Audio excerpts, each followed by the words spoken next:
आलू पराठा करने हेले आमको कसुरी मेथी अल्प टिके कला जीरा लुण और 4-5 चमच तेल देके आम भल चकटिदेवा किसी समय पूर्वर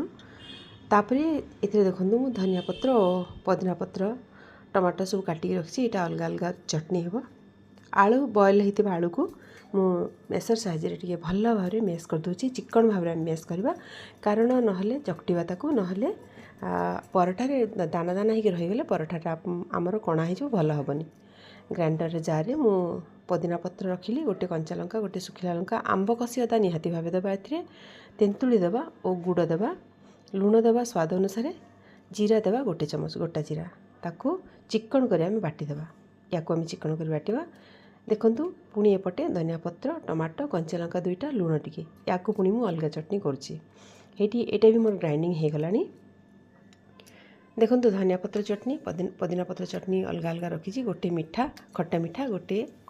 खट्टा मैंने नॉर्मल वाला चटनी होती कढ़ई में तेल पर टिके हिंगु देली जीरा देली लुण आलू रे टिके लुण देकी पुणी चकटी देली ताको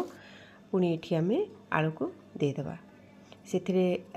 राग लंका गोटे चमच काश्मीर लंका 1.5 चमच मुझे यूज कर धनिया पत्र टिके आमे अधिका करदेवा कारण बिना पियाज रसुण रोचे से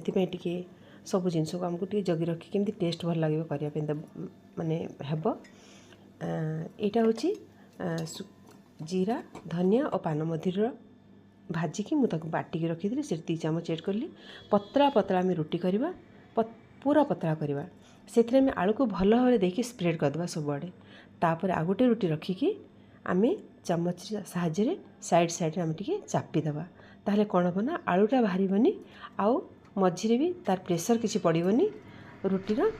फुलिब भल सुखिला तावार आम प्रथम पराठा को देवा तापर आम घी हो बा तेल हो जहाँ भी हो आम ताकू एड करके आम सेकिबा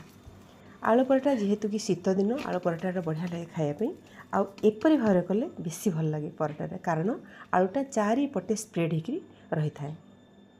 देखंतु मोर आलू पराठा तैयारी होती सुंदर भाव आउ एथिरे पुदीना पत्र चटनी आउ धनिया पत्र चटनी मु करिछि दही एथिरे भी भल लगे किंतु जेहेतु भी शीत दिन समस्त को ठंडा है से दहीटा मु रखिनी ये धनिया पत्र चटनी यहाँ खट्टा वाला है माने नॉर्मल है बेसी भी खट्टा यहाँ हुएनी किंतु बहुत बढ़िया लगे आउ पुदीना पत्र भी तेंतुली पड़ता है से तार टेस्टा बहुत बढ़िया लगे